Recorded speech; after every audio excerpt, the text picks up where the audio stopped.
All right, we are live. Sunny days in Flushing. The New York Mets are 40-40. We're back to 500.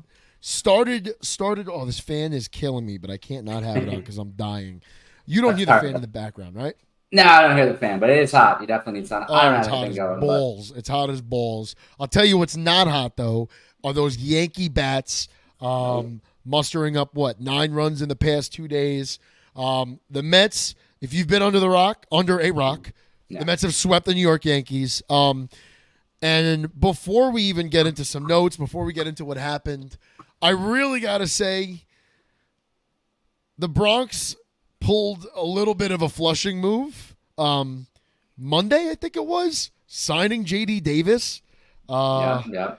to do absolutely nothing. I don't even know if he got on base this series. I think he struck out 4 times. Made no difference defensively. And listen, as much as we like to clown, and we're going to clown on the Yankees because they do this to us, right? Yankee fans do this to us all the time. They love to remind us how much money Steve Cohen spent and how we haven't won a playoff series since. So you know what? When we sweep you in our stadium, we're going to let you know. Grimace is going to let you know. It's a good time.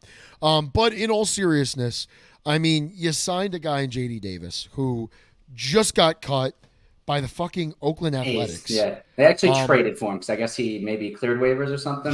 He cleared waivers. Exactly, he was in their I guess the Giants minor league system, whatever it was, or they cut him. Doesn't matter.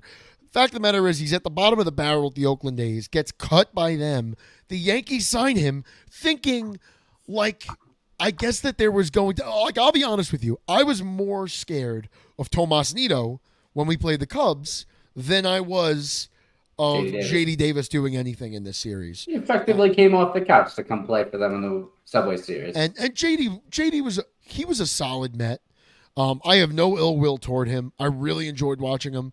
It just kind of, when by the time 21 came around, there were other people coming up competing for that position. It just, he wasn't long for being a Met, but it was a pathetic attempt. And that's exactly what it was. Because if they were going into a series against the Tampa Bay Rays, they wouldn't have done this, right? Yeah. They did this because they're playing us. And he was a Met for 3 years and whatever. But let's get into the series, right? No. Mets, first and foremost, the Mets hit 7 home runs in the past 2 days. When was the last time we were able to say that? Maybe, I don't even think 2022 because they play a lot of small ball that year. Yeah. I would probably say 2019. When Alonso was, going for the rookie record. And, whatever it was. Right. J.D. Davis was hitting him over the fence and all that shit. Manaea last night, 5 innings pitched, 0 runs, 3 strikeouts. But really the highlight of Manaea was having the Yankees hit into those 3 double plays. I think one of which came in the first inning with the bases loaded and 1 out. That was huge. And both of these games, Tuesday and Wednesday, the Yankees had bases loaded in the first inning, could not muster a run. Absolutely reminds us of the 2021 Mets. I mean, it really reminds us of the 2021 Mets, right? Yeah. Big offseason. People are talking. They start off hot, big expectations, and then they just crash land in the middle of the summer. Now, I think this Yankees team, all kidding aside, is way too talented to crash and burn the way the 21 Mets did. But I'll keep going with my notes here. Hauser was fantastic last night. He has really embraced that. The bullpen. Yes, he has embraced that relieving role. 3 innings, no runs. He gets the save because of that rule. And then I have a couple other notes, but we're 4 minutes in. I haven't shut the fuck up. How are we feeling today, Zach? Oh, we feel great. And as you can see, I'm wearing the black Mets jersey for the Yankees funeral after that demolishing that the Mets, the ass whooping they handed them. Whoop that ass! The only signs of life they had were when Judge hit the grand slam in the first game. I mean, that's all it was. And all the runs they scored came from Judge and Soto. What's up, Stevie Mac? And, we got to keep winning. And to go out and beat the big bad Yankees, a good team. They are a good team. It not only gives us as fans confidence, but it definitely really, really lifts moods for the Mets. It continues to keep them high, especially going into a series against the Astros, who have a good team, have stumbled a bit this year, but are on a hot streak. So it's great to see that. And then we get into some easier series once July comes around. So hopefully they can keep this up and really start catapulting up those standings. I mean, maybe by the trade deadline, you see them in second place in the NL East. You see them atop the wild card standings. And it was an awesome 2 days. And, anyone can say what they will. This is our World Series. They can make jokes about it. But this is a team that was so disappointing in May. To get any type of win against a great team like that is amazing. It is. And especially in this fashion, too. Well worth. So Tuesday night went on, I don't know, till 10 o'clock or so. Not even. 9:45. Something like that. And so last night, that rain starts to come down in the fifth. And now my initial reaction last night is, all right, we got to bottom of the fifth. This could be called a game. Like, if need be, it could be called a game. And I'll be honest with you, I was really kind of hoping for that. Even if it's a cheap win, I don't give a shit because a win's a win. But not only that, kind of give these guys a little extra time, a little extra rest before this series coming up with the Astros and all that good stuff. But nonetheless, the rain stops. They were able to continue the game. And immediately they scored, I believe, 2 or 3 more runs because they had runners at second and third. And they just came out real strong. They came out real strong really in both nights. And then after that rain delay, they left no chance. I mean, even Tuesday night, you brought up Aaron Judge hits that grand slam, and that was big, right? That on paper brings the Yankees back into the game. But me personally, I never felt like they were back in. I mean, definitely not Tuesday night.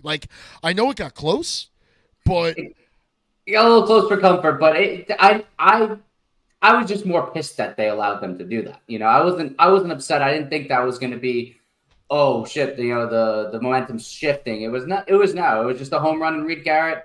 He had 2 good pitches and he left one over the middle against one of the best hitters in the league. So it's gonna happen, and it sucks that it happened with the bases loaded. But there was no one else doing anything in that lineup aside from Judge and Soto. Yeah. And unless Reed Garrett really shit the bed, he wasn't gonna see him again, and he didn't. He shut the door in the ninth, and they walked away with the first win of the series. I do have to shout out because I have given him a ton. I actually have a few observations on top of everything else I fucking said. I just ramble. But Ottavino, I've given him a ton of shit and well-deserved because he's looked awful this year. But you know what, man? Absolutely came in and did his job yesterday. And the inning gets kind of prolonged, and it wasn't his fault, right? He comes in with a runner on first, I believe, or runner on second. Yeah. Anyway, it was a double play ball to Mark Vientos. He bobbles it, but Ottavino did what he needed to do there, right? And he still came out of that inning with no runs given up, and that was huge. Yeah. So for him to do that, to keep his composure, to throw strikes, to get those 2 outs, because that's frustrating, man. When you're a pitcher and you get a perfect double play ball and whoever it is just bobbles it, that kills you. And it kills you more that you couldn't even get 1 out. They couldn't get a guy at second or first, whatever. That's frustrating. So for him to keep his composure, and this is a guy that's a vet, right? He's been around a long time. He's almost 40 years old. Or maybe he is 40 at this point. So I don't think he's that old, but yeah, he's getting up there. He's in his mid to late 30s. You do expect that composure, but it really hasn't always been there with him, at least this year. And it's really, really good to see that. Yeah, for anyone, you could easily see that snowball into a big inning, a crooked number.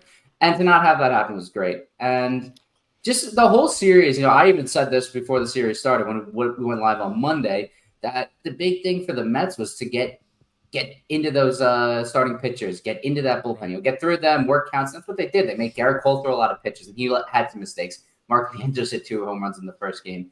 Last night, again, I assume that the rain delay probably affected when Gil came out, but to get through him and really kind of make mess of him. We've been pronouncing that wrong, by the way. It's heel. It's heel? It's heel. Okay. So heel. We're 2 idiots, by the way. And no surprise there. But to get through him, who's been amazing this year, it was good to see them really do an all around great job. Like we expected. And Vientos, his taking victory laps after that first game. Alvarez has been amazing. It's just an awesome series. And also, one thing I did want to bring up, Mendoza, he managed the game very well. To see him manage better than Boone did, especially coming from that system, coming off their bench, that's just got to be a big slap in the face to the Yankees, considering how much they clowned us for signing him as the manager. how we fucked up the Craig Counsell thing, and then to sign their second option or whatever you want to call it.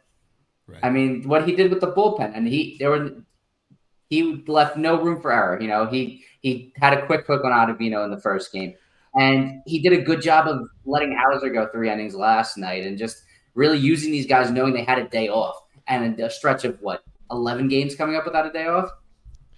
I think that they're and I think Mendoza's really figuring this out kind of as he goes, right? He's figuring out this group of guys because it's not like it's a group of guys he's been around as an assistant for a while and then gets promoted to manager and is now running things. No, like this is an entirely different, it's the same city, but an entirely different organization and an entirely different group of guys, even though we do have some ex-Yankees. And speaking of ex-Yankees, shout out to Harrison Bader. You are 100% making a bid for yourself to be the starting center fielder on this team for much longer than this year, in my opinion. I love Harrison Bader. He's been awesome. But I think at times, and I kill him for it, I think Mendoza kind of steps over himself at times. I think he overmanages. I do think that there are times where he could kind of let things play out. But I think in this series specifically, pulling Manaea after 5 was the right move. Pulling Peterson after 4.1, that was the right move. And I know it's a quick hook. And, I mean, I'm always texting you, let him go out another inning, let him go out another inning. But I think in these situations, when you've got a team like the Yankees who, although the rest of that lineup is not really producing, they've got boppers in there that can go off at any time. Soto, 100%. Judge, Verdugo at times, even though he sucks right now. Volpe, Volpe, things can absolutely snowball against a team like the New York Yankees. And so I think Mendoza kind of looked at the situation, right? We're coming off a day off, and following the series, we've got a day off. So I've got room to play here. And he looked at the team he's playing, and he basically said, I'm putting my paw on your throat, and I'm not letting up. And I'm literally going to use up every piece of artillery I've got if that's what it takes. And that's what he did, and I commend that. He absolutely – this is probably the best series he has managed since taking over. And I don't think 100%. That this is necessarily the best series the Mets have played all year. That's not what I'm saying. Because I think a lot of it is just a lot of Yankee mistakes that we see. But I think he managed this perfectly. Absolutely. This is the way I'd like to see him manage a playoff game. Yeah, no, 100%. I couldn't agree with you anymore. And to what you said about how he hasn't been around these guys for a while, 100%. And you see that with Severino, how he'll go out there essentially ready to take him out, but they'll have their conversation and he'll let him ride because he's been around him for 5-6 years, maybe even more actually. So as he gets to know these guys more, he's going to know when to pull guys, when to let guys ride.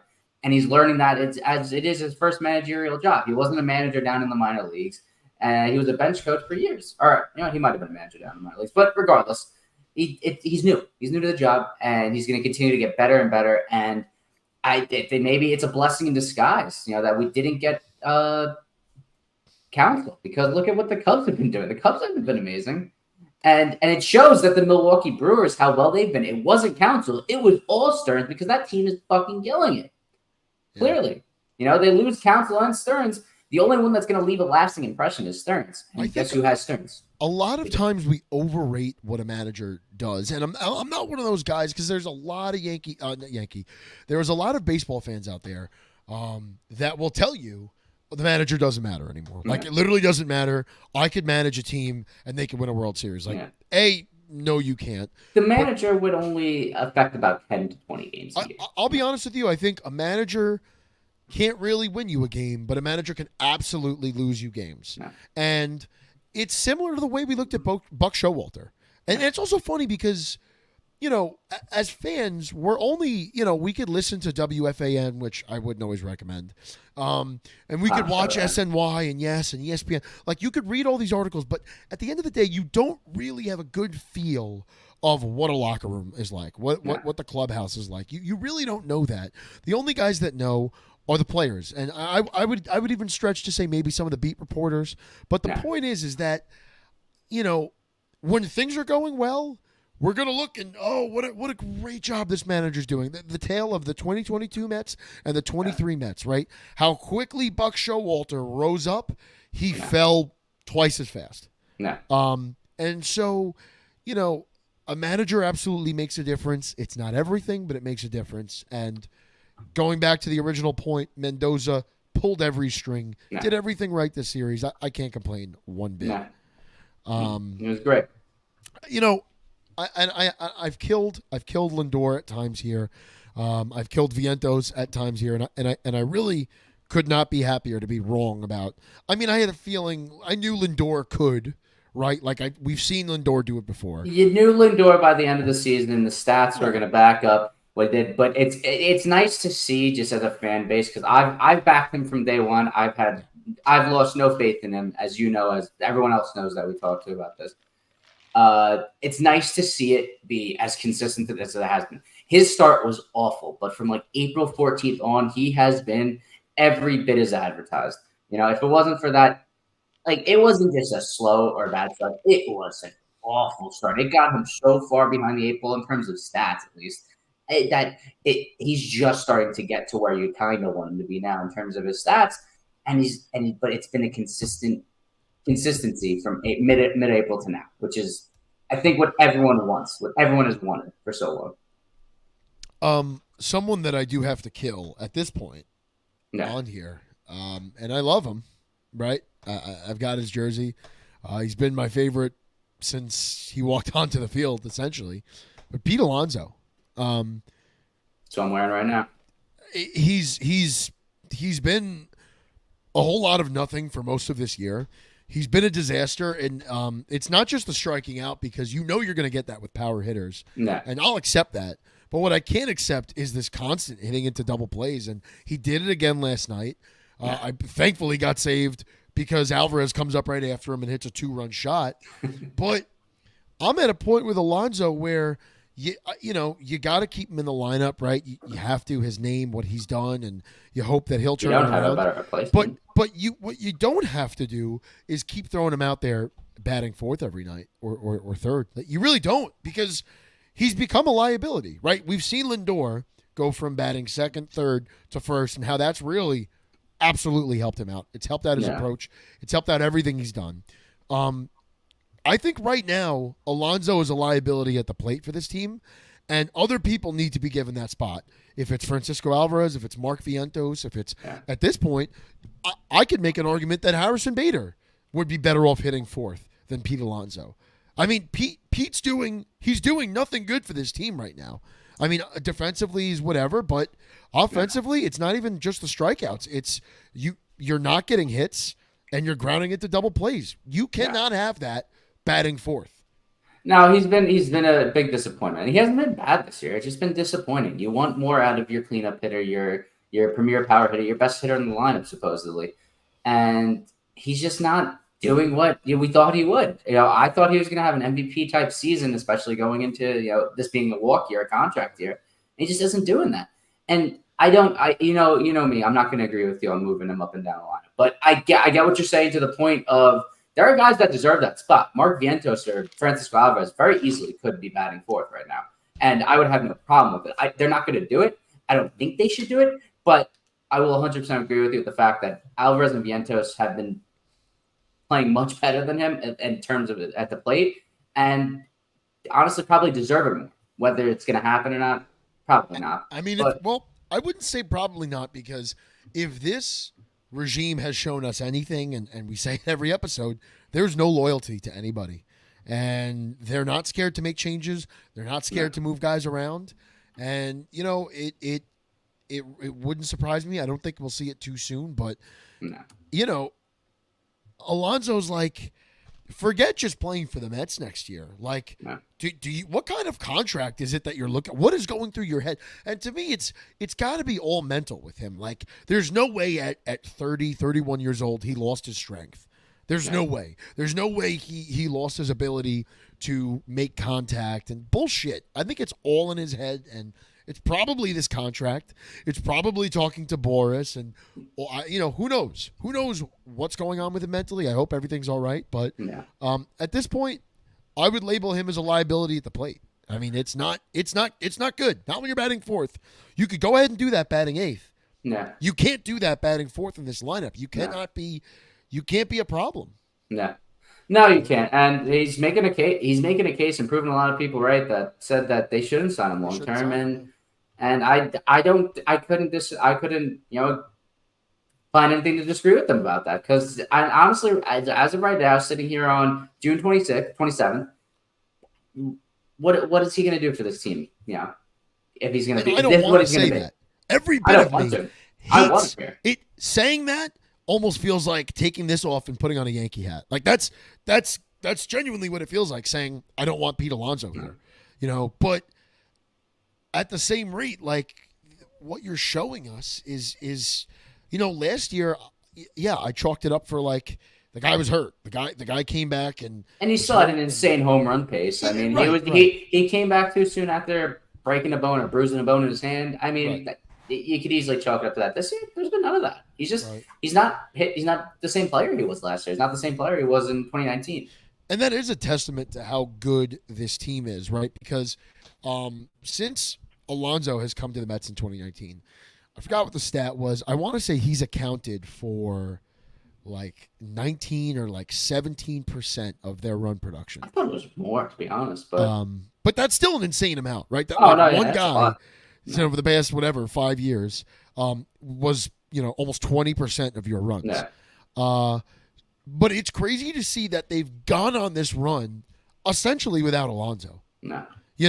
It's not just like, yes, the guys at the top of the lineup are doing what they need to do. Alvarez is putting it over the fence or hitting doubles. Like every time he's up, it's either a double, a home run, or a walk, double, home run, or a strikeout or something. Like that's his outcomes. He hasn't been striking out that much. Not too much, but to be fair, right? Like that's what he's been doing. Vientos has been hitting. Lindor has been hitting. But what's really been helping? Insane. Yes, Nimmo. And Nimmo's hitting for power, which is unbelievable, right? Totally new to his game. Ton of power. But what's really helping this team, A, the bullpen has found a way night after night to put something together to win, right? That can't be understated, especially at this point, once again, without Edwin Diaz. Yeah. And two, it is the bottom of the lineup every night that's finding a way. Yeah. If it's Harrison Bader putting up another home run, if it's Iglesias coming in for McNeil and getting on base, hitting, bringing guys in. McNeil had a couple hits the other day too, so maybe some things are turning for him. And Vientos is the bottom of the order. I mean, that's a huge thing. Right, not having that not be a black hole with Beatty there. Not that I'm writing Beatty off, but Beatty was a black hole essentially for 2 months, and Vientos has come in and been a shining light for us down there. Alvarez coming back. That is honestly the biggest thing that's happened. Is Alvarez coming back. I think since he's been back, they've lost 2 games. I think that they have lost 2 games, actually. That's exactly. They lost 1 in Chicago and 1 in Texas. So, I mean, clearly, that's lengthening the lineup so much. And JD Martinez has been awesome. He's every bit, as advertised. And he's changed the culture in that clubhouse and just how these guys approach hitting. Because the dude is an absolute wizard. The one thing I would say there's been, I mean, I haven't heard it too much on WFAN, but talking to some Met fans and they're telling me, like, the first thing people say to me is like, so are they buyers at the deadline? And like, don't worry about the deadline. Like right now, don't think about the deadline. I think exactly, right? Like a lot can happen between now and then. For all we know, they could crash and burn all over again. They could continue to win. Guys in the Phillies could get hurt. Guys in the Braves could get hurt. You have no idea where this team is going to be. And I think for the sake of this show, I don't think we should bring up deadline till a week or 2 before it, because so much can happen between now and then that alters what you're going to do, what you think you're going to do. I mean, don't forget the Atlanta Braves in 2021, the year they won the World Series, literally made the decision to buy that week.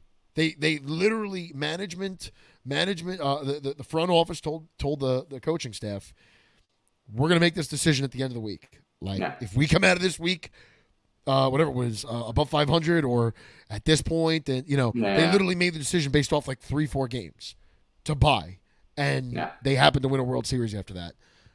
So to predict anything, and honestly, I don't think anybody knows where anyone's going. Truly. No, nobody knows. Like, there's a few teams, right? The Marlins are out. The Tigers are probably out, which I saw a report that the Tigers are going to be shopping Skubal, which is crazy to me. Crazy. And analysts and that guy's going to get a king's ransom. He will, but if you're the Tigers, what the fuck are you doing?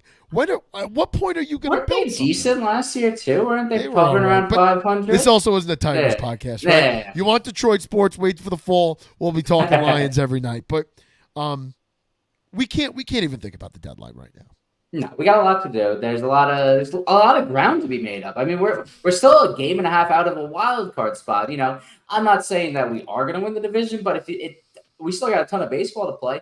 If you guys want to make a legit shot, we still got so much ground to make up on the Phillies. Whether that's going to happen or not is neither here nor there. So we have a lot to do. This team needs to continue playing the game that they're playing right now, and that's a winning product. They're playing good winning baseball. Continue doing that, and we'll talk the deadline the end of July. Currently, the Mets are 39-39, Braves 44-35. Philly is 53-27.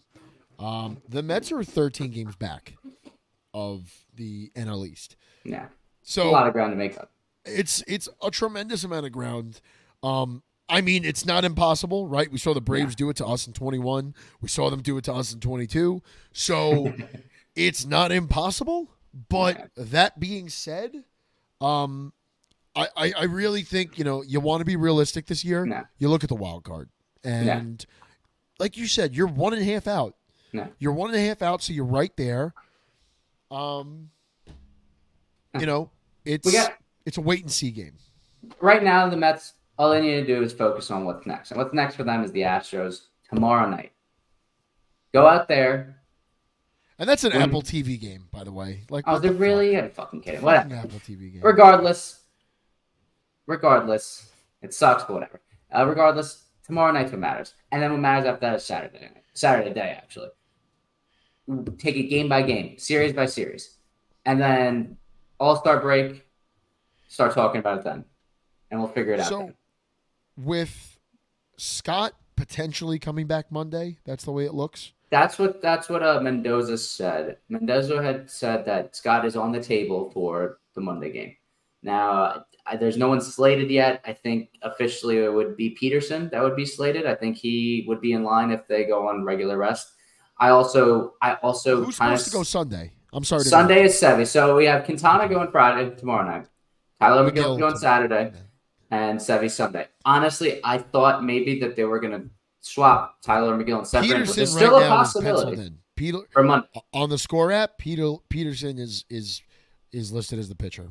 Not that means anything, but he's listed as the pitcher for right now. I mean, so right now I think they can go until next Thursday without really straining the rotation too much. So as of right now, it's looking like we're going to go with these 5 guys. We'll see what happens. Take it.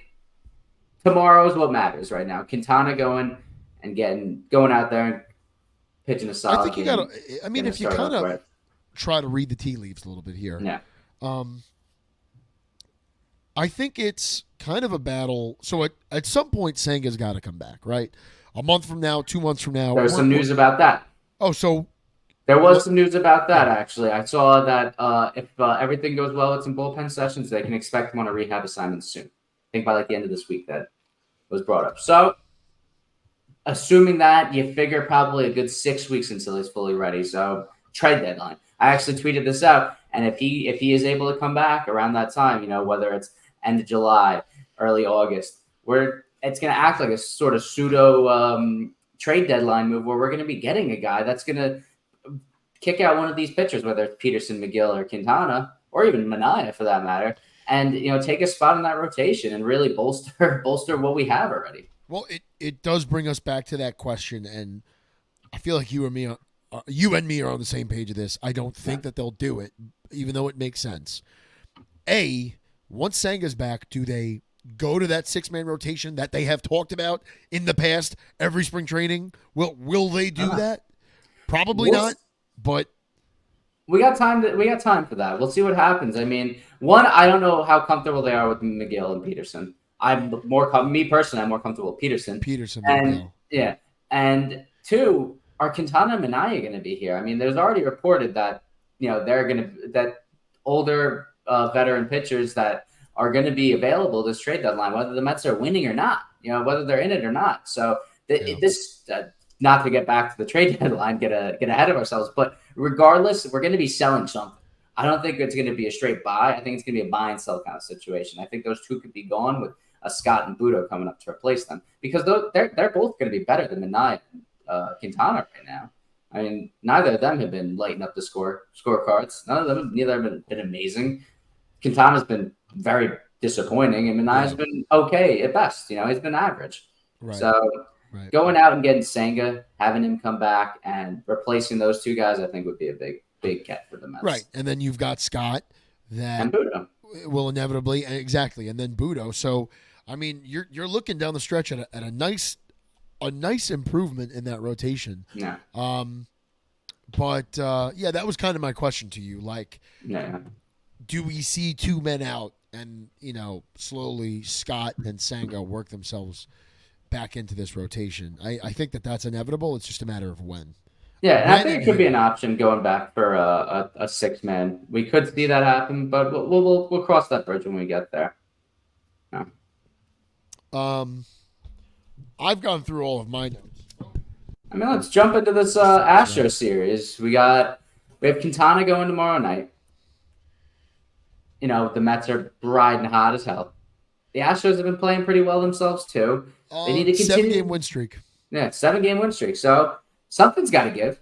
Something's got to give here, whether we're ending their streak or they're spoiling ours. Our little win streak we got 3 in a row right now. We have 11 of the last 13, I think. Actually, I think it's 15 of the last 19. And something's got to give here. And it would be great to end the month of June with 10 plus wins over 500 on the month, which would be phenomenal. And, that's exactly how you turn a season around. I mean, we talked about it Monday. The only way to make up for how bad they were in May was to do exactly what they've done. And it's like, if you had said this to any one of us, like, hey, they're going to win, whatever, 80% of their games in June or whatever, 85. Yeah. I think we both would have been like, yeah, absolutely not. No shot. But these are the things that you need to do. And, whether you want to just tell me that the Mets are hot right now and that it's not going to last, like, I mean, okay, but we've seen these things happen in the past. And listen, we've seen teams like this also not make the playoffs, right? Just have a flash in the pan and okay. But, like, this is what good teams do, right? They beat other good teams. That's what they do. And we finally they got go to on see win it. streaks, We got to see and it. they beat other good teams. Yeah, sorry. We got to see them beat the Yankees, who are a great team. They're they have the second best record in the major leagues, and now we're going to go into a hot Astros team who, regardless of what their record says, by all accounts, is a good baseball team. They should be in the playoffs. The Rangers have been a bit disappointing this year.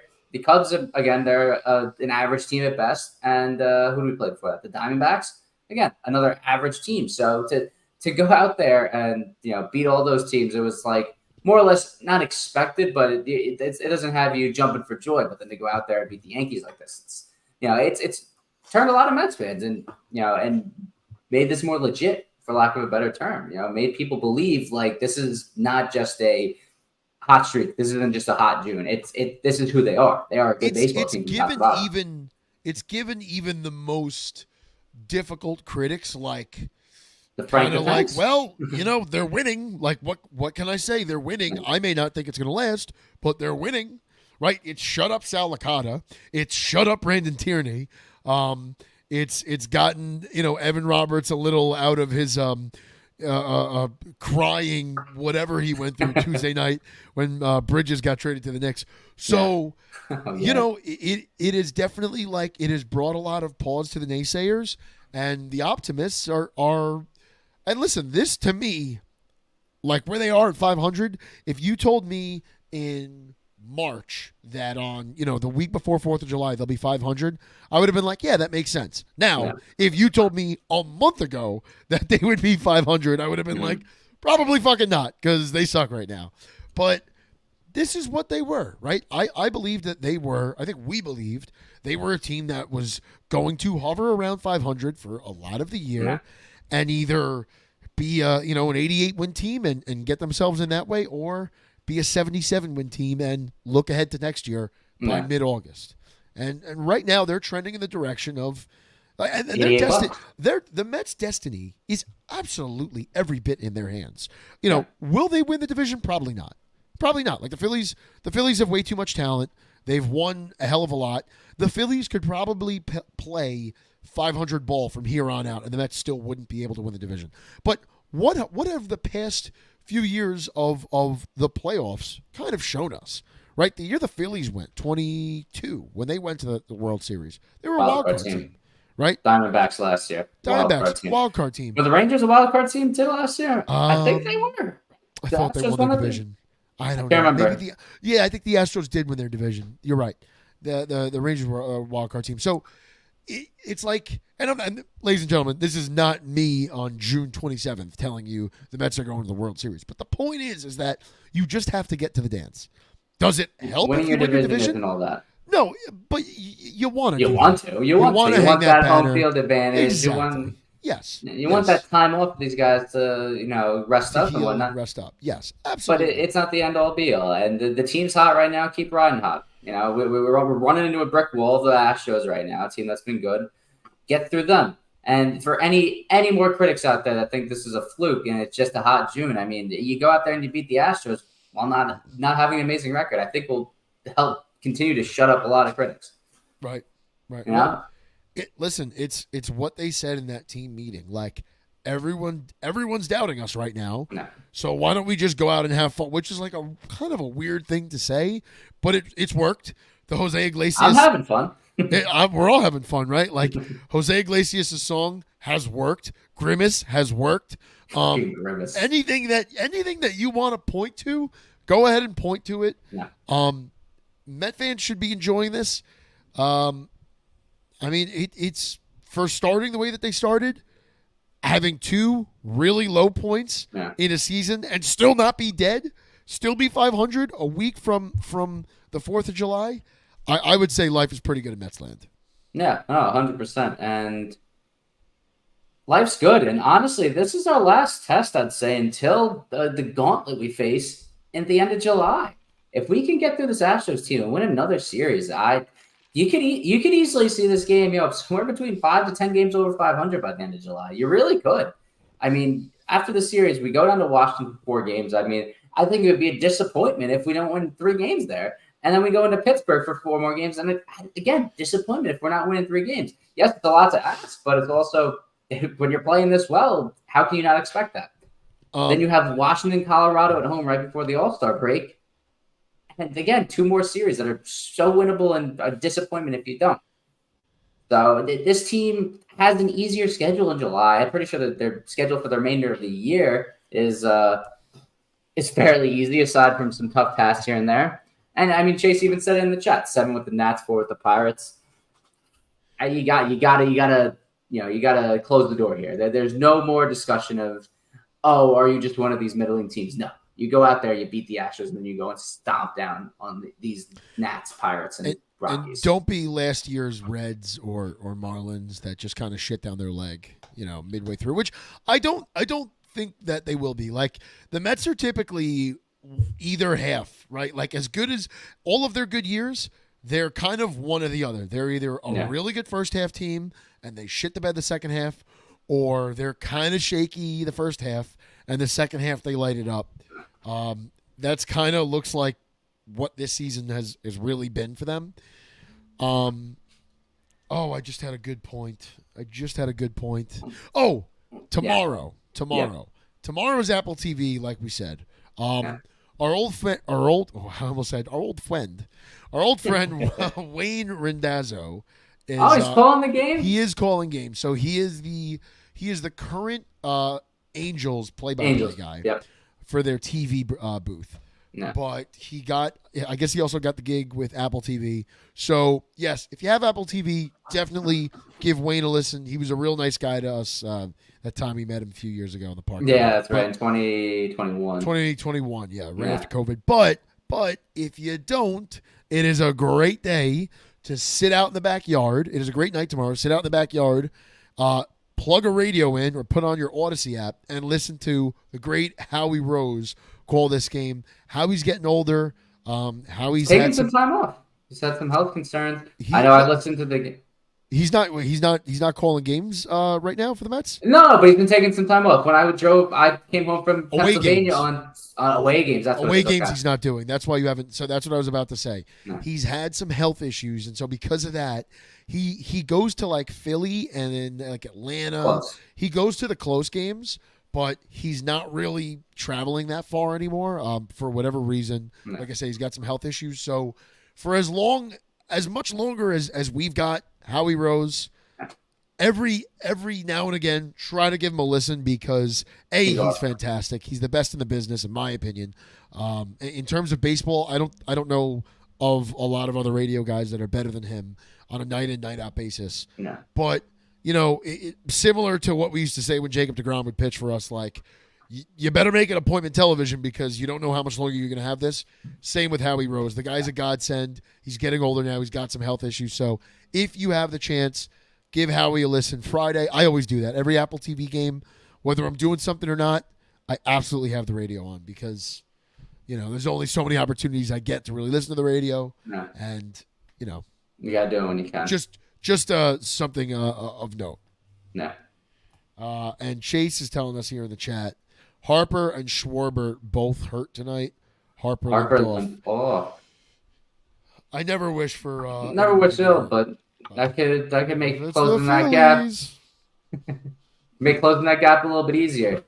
And to continue what I was saying earlier about we have easier stretch now. We don't play another game of a team over 500 until we play the Yankees again in the Bronx on July 23rd.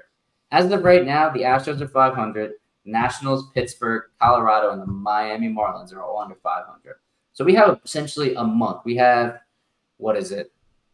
18 games of teams under 500. You got to prove why we're calling the Mets a good team now. You go out there and you got to win. You got to win. You got to come out of this several games over 500.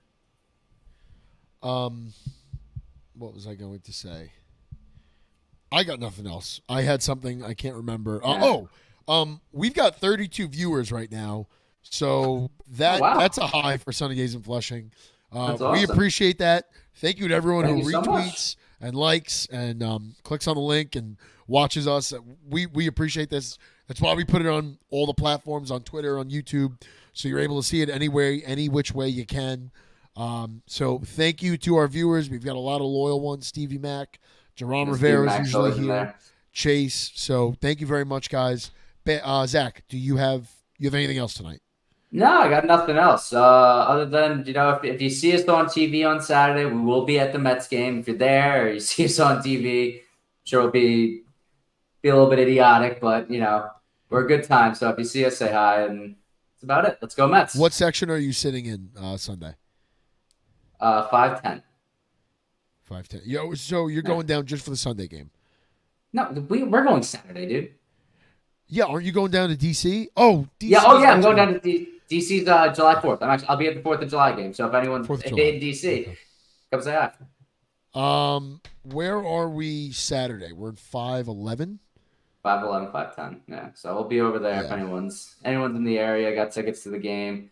And we will be drinking at Stout NYC by Grand Central Saturday around East noon. 40th? So yeah, it's right by the Grand Central station. So if you get a chance, you're in Manhattan, stop by, have a beer, and we'll definitely be handing out some stickers, and that's about it. So if we get maybe we'll have a chance to go live Sunday, maybe. Yeah, I like to do Sunday or Monday, so let's try to keep it next week. Definitely Monday, potentially Sunday. I have to see as long as if I've got some time Sunday. Because my wife is working, so I might have a chance.